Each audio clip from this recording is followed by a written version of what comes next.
Hey there, I'm Rob and I'm 45 years old. Recently, I got caught up in some drama with my ex-wife and how she has been treating our daughter, and honestly, I had no clue about it. Let me rewind all the way back to how it all began about 20 years ago. Time sure flies. Looking back, it all started around 20 years ago when Marianne and I first met at a bar. I had just achieved my airline transport pilot license and I was celebrating. The moment I laid eyes on Marianne, I was already in love. It was like magic, and I thought she was the one from the get-go. We hit it off instantly, started dating, met each other's families, and everything just fell into place. 2 years later, I was 27, she was 25, when we said, I do. The proposal was for books. It was very private, but it meant a lot to us. I whisked her away on a sweet picnic, and as the day turned to night, we were stargazing with a bottle of wine. That's when I popped the big question, and she said yes. Not long after our marriage, Marianne became pregnant with our first child, Joe, just a month into our marriage. That's when I was already up in the skies as a pilot. I admit I've been an absent dad for a big part of my life. Marianne took on the role of a stay-at-home mom while I was flying all over the place, doing my pilot thing. Before we got married, flying was something Marianne and I enjoyed together. However, as our family grew, circumstances changed and my absence became more pronounced.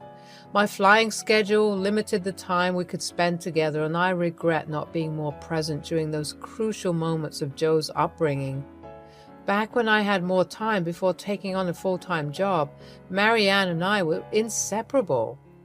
We would go flying together once in a while, cherishing those thrilling moments in the sky, and we had a blast doing other couple stuff as well. But when the job and our son Joe came into the picture, things got a bit tricky.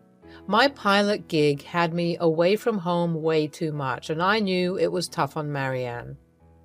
Still, whenever I managed to be home, we made it count, man. We'd plan romantic dates, call up a babysitter, and just have a great time together. But looking back, I do regret not being there as much for Joe. Those classic father-son moments, like teaching him to ride a bike or shoot hoops, just slipped through our fingers. Joe was into football, and even attending his football games became a rarity due to my busy work schedule. It seriously bummed him out because football meant a lot to him. But then the heavens smiled upon us and little Dorothea, or Dottie, entered our lives. However, during that time, I could see that Marianne wasn't doing so well emotionally, and I totally understood why. I mean, she was practically a one-woman show raising the kids while I was out flying all over the place. While she was just a tiny tot, I lucked out and managed to switch to part-time work, which gave me more time to spend with Marianne and the kids. Marianne and I patched things up, and it felt like we were reliving our wild 20s all over again. It was a frickin' happy time. During those part-time work years, I soaked up every moment with Dottie, and it was awesome. But I couldn't help but notice that Joe had grown distant from me. I chalked it up to the typical teenage hormones and didn't dwell on it too much. Then came the time when I needed to go back to full-time work, mainly because I was the sole earner in the family. With the kids getting older, I wanted to support them, especially Joe, who would be heading to college soon. I felt a strong urge to compensate for the times I couldn't be there for him, and one way I thought of doing that was by helping out with his college tuition. Little did I know that this time, when I left for work, things wouldn't be the same when I got back home. I had just gotten home from a long flight, taken a refreshing shower, and had dinner with the kids. Then Marianne and I headed upstairs after wishing the little ones good night, and that's when she dropped a bombshell on me. I want a divorce. Whoa! That came out of nowhere. Really, Rob, it's been 17 years. I do not even recognize you anymore. I don't know the book on your nightstand. It used to be our thing, right? We hardly talk. The person I knew seems to have vanished. Every time you come home, I welcome you with open arms, but all you do is talk about your flights. I listen and then I tell you about the kids. It's like we've lost the us in all of this. I feel like I'm just a bored housewife now. If it's all in my head, tell me now. Tell me if I'm wrong. No, you're not wrong. I've let things slip and I'm sorry for not being the person I promised to be. It's not your fault. But I can't keep holding back anymore. I haven't found someone new, but I won't lie. I thought about it. I've been trying to keep things together for the sake of the kids, but I can't do it anymore. I understand. I'm sorry, Marianne. If you want the divorce to happen, I won't stand in your way. After the separation, Marianne and I agreed that joint custody would be best for the kids. And it made sense for them to live with her since she knew them better. I was like a stranger in their lives. Surprisingly, the divorce didn't hit me as hard as I thought. Don't get me wrong, I was devastated, but I guess being away all the time had already killed the love between us. I still had respect for Marianne, though. After all, she's the mother of my kids, and I miss those little munchkins like crazy. Marianne and I completely lost touch after the divorce. Our only communication was about child support. I relied on the kids to fill me in on how things are going with her and how they were managing at their grandparents' place. I felt bad for them, honestly. I even offered to help Marianne find a place to rent, but she turned it down. Eventually, during one of their visits, the kids dropped the bombshell that they had moved in with Marianne's new boyfriend, Matthew.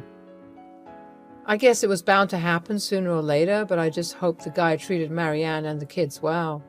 I wanted to talk to her about it, but she wouldn't respond when I brought it up. The weird thing was the kids became really quiet ever since they moved in with him.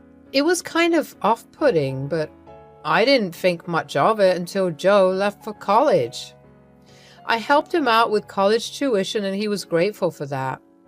With Joe gone, I had to pick up Dottie from Marianne's new place, or rather her new boyfriend Matthew's place.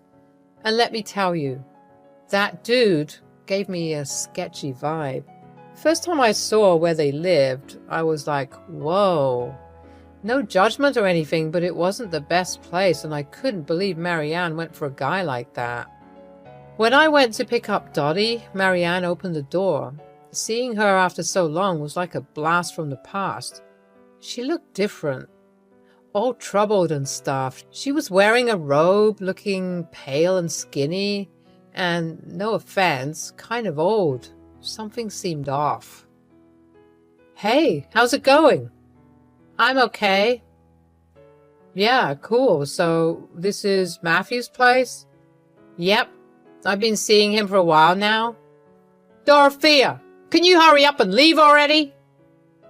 That is when I heard Matthew calling out for Dottie, and it felt like he was screaming at her. I did not like the dude for talking to my daughter like that. It just did not sit right with me, and with all of Marianne's short replies, something definitely seemed off. She had never been this quiet in her life. It was like she had lost her spark. She looked tired even more when she was with me. It made me wonder what was going on in her life and if everything was okay. I took Dottie with me and we had an awesome evening. We watched her favorite movie, The Princess Diaries, for like the 10th time while munching on Takis, but hey, I was not complaining. I was just so happy to be spending time with my daughter. For dinner, we ordered pizza and then we indulged in Ben & Jerry's cookie dough ice cream for dessert. During our little dinner chat, I tried to get to know more about this Matthew character. So, does Matthew treat your mother right? Yeah. Well, is he nice to you? Yeah. That's good, kiddo. You know, you can always tell me if you have any problems. Your daddy's always here to protect you no matter what. Okay, Dad. Then I asked her about school. How's school going? I don't want to lie to you, and I need to come clean about something. I don't go to school anymore. Mom told me to keep it a secret from you. She pulled me out of school and said I could continue next year. Dad, please don't tell Mom that I told you. You don't understand. It would just get me into bigger trouble. Are you in trouble, sweetheart? Is everything okay? Yeah, I mean, everything's fine, but please just don't tell Mom. Dottie, I really need to understand why your mom would keep this from me. Not going to school and taking a gap year is a big deal. I'm really worried about you and I want to make sure everything's okay. I know, Dad, but Mom said she's handling everything and she didn't want you to get involved. I was taken aback by the whole situation. I could not wrap my head around what was happening with Marianne. Even though I promised Dottie not to say anything, I needed to understand why she wasn't sending her to school. Dottie was on the verge of starting middle school, and missing out on those crucial years felt really concerning to me. I mean, I'm providing financial support, so what could be the reason holding Marianne back? Initially, I thought about asking Joe for some insights, but I didn't want to burden him with our family issues. He has his own life now, and I didn't want to disturb that. With a couple of flights lined up for the week, I decided to wait until I got back to talk to Marianne about it. I asked Dottie to go to bed early and dropped her off at Matthew's place the next day before heading to the airport. A few days later, I finally landed my flight for the week and had the weekend off. It had been ages since I had a weekend to myself, and I was stoked about it. When I got home, my phone started ringing, and guess who it was? Marianne. But when I picked up, it was Dottie on the line. Hey, Dad. Hey, baby girl, what's up? Is everything fine? Why are you calling from your mom's phone? Yeah, Dad, please send $3,000 for new school books. Wait a minute, didn't we talk about school yesterday? You told me Mom pulled you out of school. Marianne took over the phone. Dorothea needs money for some new books. It's $3,000. I knew Marianne wasn't sending Dottie to school. Feeling exhausted and frustrated, the fact that Marianne would hide something like this from me and then lie to my face made me snap. I couldn't hold back my anger any longer. What's the money really for, Marianne? I've been sending you child support all this time, and now I find out Dottie isn't even going to school? What's happening here? Where is all the money going? Oh my God, I'm just going to talk to you later. And then she just hung up the phone on me. I kept calling, but no one answered. It was way too late at night, and I was dead tired. I still had to pick up Dottie for the weekend, though, so I decided to tackle the conversation the next day. I couldn't help but feel mad and suspicious, though. What on earth was Marianne hiding from me? I only wanted what was best for my daughter's education, and it was bugging me big time. Wondering where all the money I had been sending her had gone. It was around 1 in the morning when the phone started ringing. I picked it up, and to my surprise, it was Dottie. She was crying, and I immediately got worried. What had happened to make her so upset? Dad, can you come pick me up, please? Are you okay? What is going on? Where's your mom? Where's Matthew? Mom doesn't know I'm talking to you. She's probably sleeping in her bedroom with Matthew right now. Just be here and call me when you're outside. Don't worry, I'm coming. I could sense the fear and distress in Dottie's voice, and my heart sank. I told her to stay put, and I dashed out to pick her up, my mind racing with all sorts of worries about what was happening. I drove like a maniac to their place, not wasting any time. I called Dottie, and she tiptoed out the door like a ninja. This meant that Marianne had no idea that I was here. I gave Dottie a big hug as soon as she got into my car, and we didn't talk at all during the drive back home. Once we got home, I got her settled on the couch and told her to make herself comfortable. I grabbed her a glass of water, trying to ease the nerves and worry that she must have been feeling. Sweetie, you've got to be honest with me if you want me to help you out here. Okay, Dad. When Mom and Matthew found out that I told you about them pulling me out of school, they went ballistic. Mom started chucking stuff at me. What? She threw things at you? Yeah, it was like a crazy storm in there. And Matthew was yelling at me, saying all these awful things, like I'm worthless and should just disappear. What? Your mom has completely lost it. Mom said we're having some money problems and things are going downhill fast at home. What do you mean, sweetheart? We've been scraping by, Dad. It's been rough. We're having cereal for dinner. How long has this been going on for? Joe never mentioned any of this to me. Since Joe left for college. I couldn't believe what my daughter was telling me at first. It was just so hard to wrap my head around the idea that Marianne, I knew, who had always been a good mom, could do something like this. Joe never complained about her, and yeah, she could be strict, but never abusive.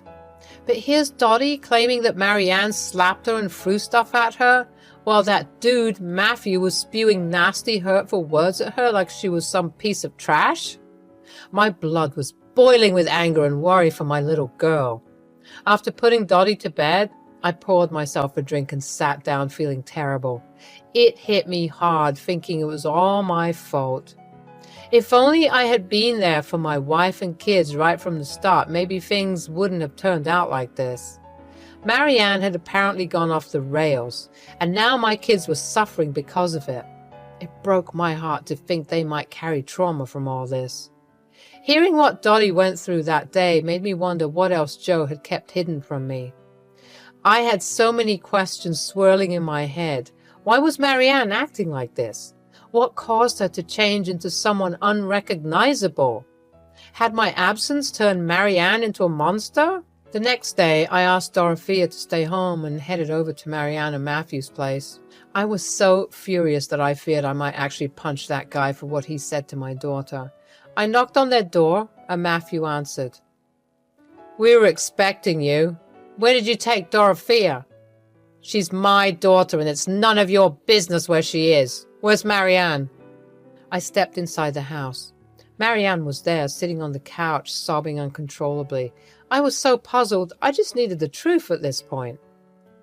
Oh my God, just start talking, Marianne. Why have you been behaving this way?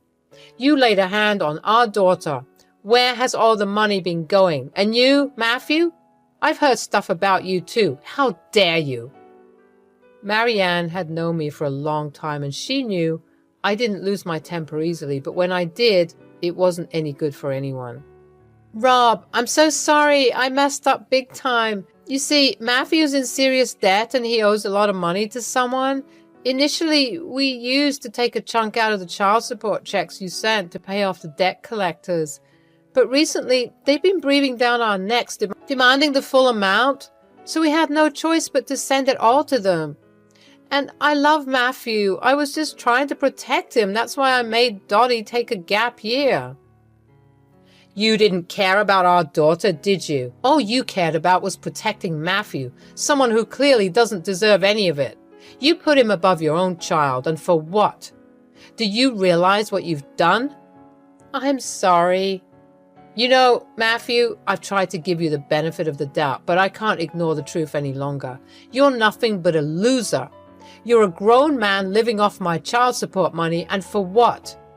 What do you even do all day? I'm working on some things, all right?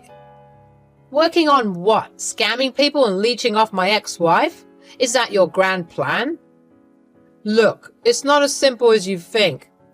It's pretty simple, actually. You're a deadbeat, living off someone else's hard work.